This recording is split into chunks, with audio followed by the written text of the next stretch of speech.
Welcome back खवातीन वज़ात। अब हम बात करेंगे पाकिस्तान सुपर लीग की, जिसके आखिरी दिन चल रहे हैं और मुकाबले बड़े सख्त हैं। लेकिन अब जो टॉप 4 टीम्स हैं वो डन हो चुकी हैं। उसमें Quetta Gladiators, Islamabad United, Karachi Kings और लाहौर कलंदर की टीमें शामिल हैं। कल पेशावर ज़ल्मी दूसरा मैच भी हार गई और एक दफ़ा फिर बाबर आजम को जो फैसला था, हालांकि मैंने उन्हें प्रेस कॉन्फ्रेंस में गज़ल सवाल भी किया कि आप क्यों 6 दफ़ा जो टीम पहले खेली है वही जीती है, आपने उसके बावजूद भी वो फैसला ना किया, तो दूसरे दिन भी उन्होंने फैसला नहीं किया। इसी तमाम तर इशू पे बात करने के लिए हमारे साथ औरंगजेब यूनुस साहब मौजूद है, जिनका जिक्र हमने थोड़ी देर पहले भी, और जब इमरान नज़ीर साहब हमारे साथ मौजूद थे।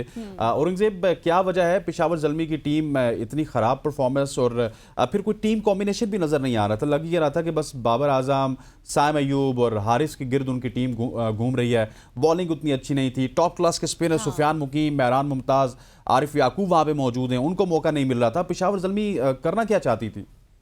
देखिए, दुरुस्त कहा आपने। पेशावर ज़ल्मी की जो डिसीजन है ये तो किसी की समझ में नहीं है, और सुनने में ये आ रहा है कि इसमें बहुत ज़्यादा इन्वॉल्वमेंट जो है वो उनके कोच मोहम्मद अकरम की होती है, जो डायरेक्टर भी हैं।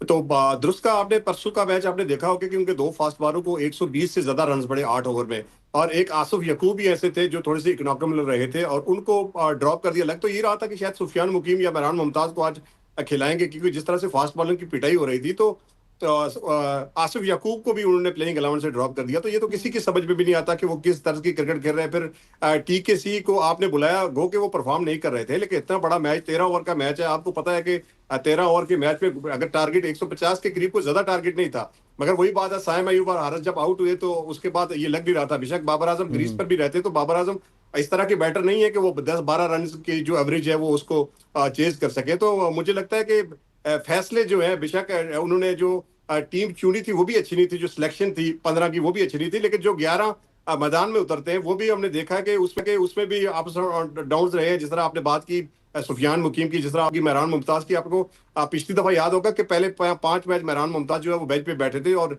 आखिरी 5 मैच जो उन्होंने खेले थे उसमें से 3 ऐसे थे जिनमें वो इम्पैक्ट प्लेयर थे, जिन्हें उन्होंने मैच विनिंग परफॉर्मेंस दी थी। तो इस दफा उनको एक मैच भी नहीं खिलाया गया। और हैरत की बात यह है कि पीएसएल की हिस्ट्री में पहली दफा हुआ है कि आप एक प्लेयर को रिटेन कर रहे हैं और उसको नो मैच बाहर बैठाते हैं। तो ये तो किसी को भी समझ नहीं है। बिल्कुल सही हो गया। अच्छा औरंगजेब साहब, मुझे ये भी बताएं कि मुल्तान सुल्तान्स को क्या हो गया? सिर्फ पूरे टूर्नामेंट में एक ही मैच जीता, और अब तो रिजवान की कप्तानी पर भी बहुत सारे सवालात उठ रहे हैं।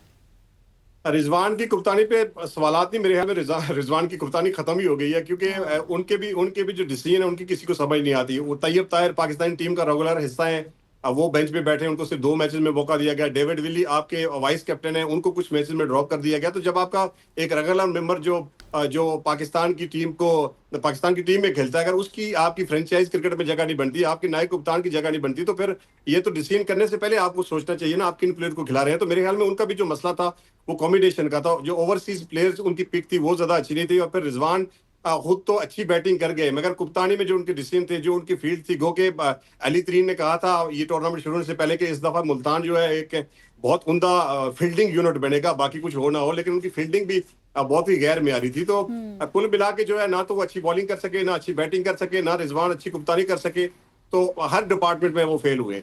अच्छा औरंगजेब साहब, लास्टली मुझे ये बताइएगा कि अभी खबर आ रही है हमें एशिया कप के हवाले से कि भारत ने उससे दस्तबरदारी का ऐलान कर दिया कि वहाँ के एक मंत्री हैं जिनको वजीर कहते हैं, वो चेयरमैन हैं एसीसी के। हालांकि उस वक्त जेशा ने ही मेरा ख्याल है ये प्रपोजल दिया था कि मोहसिन नकवी साहब चेयरमैन बनेंगे एसीसी के। वो कह रहे हैं कि हम एशिया कप ही नहीं खेलेंगे, और ये पहले से भी प्रिडिक्शन थी। तो भारत तो अब एशिया कप से भी भाग गया, अब हम वर्ल्ड कप 2026 में क्या करेंगे?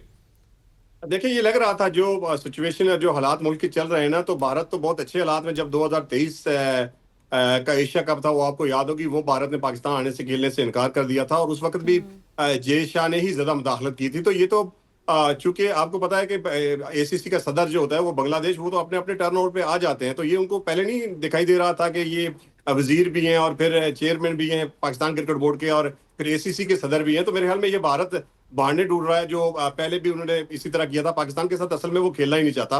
तो अब तो मेरे ख्याल में भारत अगर नहीं आता तो शायद ये एशिया कप ही नहीं होगा, और एशिया कप अगर नहीं होता तो ये भी चूंकि इसके सदर अब जो है वो मोहसिन नकवी, अब देखना पड़ेगा कि वो क्या स्टेप लेते हैं, क्या भारत के बगैर ये एशिया कप कराने में वो कामयाब हो सकते नहीं। और दूसरा 2023 के वर्ल्ड कप की आपने बात की, तो मेरे ख्याल में वो आईसीसी का इवेंट है, और आईसीसी के इवेंट में ऐसा नहीं हो सकता कि आप जो है इस तरह पुल आउट कर जाएं। पाकिस्तान और इंडिया का मैच अगर एक पूल में हुए तो जो कि होता आ रहा है, तो ये जरूर होगा। और वैसे भी जो वर्ल्ड कप है वो इंडिया और श्रीलंका में, और पाकिस्तान के वैसे ही सारे मैच एज पर एग्रीमेंट जो है वो श्रीलंका में होने थे, तो मेरे ख्याल में वर्ल्ड कप में तो कोई मसला पेश आने वाला नहीं है। सही हो गया। भारत के बगैर अब एशिया कप होता है या नहीं होता, इस हवाले से जो फैसला होगा वो बहुत इंपॉर्टेंट होगा, देखना होगा कि क्या कुछ होता है। बहुत शुक्रिया औरंगजेब साहब, आप हमारे साथ थे। और जैसे कि आपको पता है ना कि आज स्टार्ट मैंने किया था, आगाज़ मैंने किया था, तो इख्तिताम भी मैंने ही करना है, क्योंकि मैं क्रेडिट हसनैन को नहीं दे सकती। इसी के साथ हमारी सुबह की सोच का वक्त खत्म हो गया। मुझे, हसनैन को, हमारी टीम को इजाज़त दीजिए। अल्लाह हाफिज़।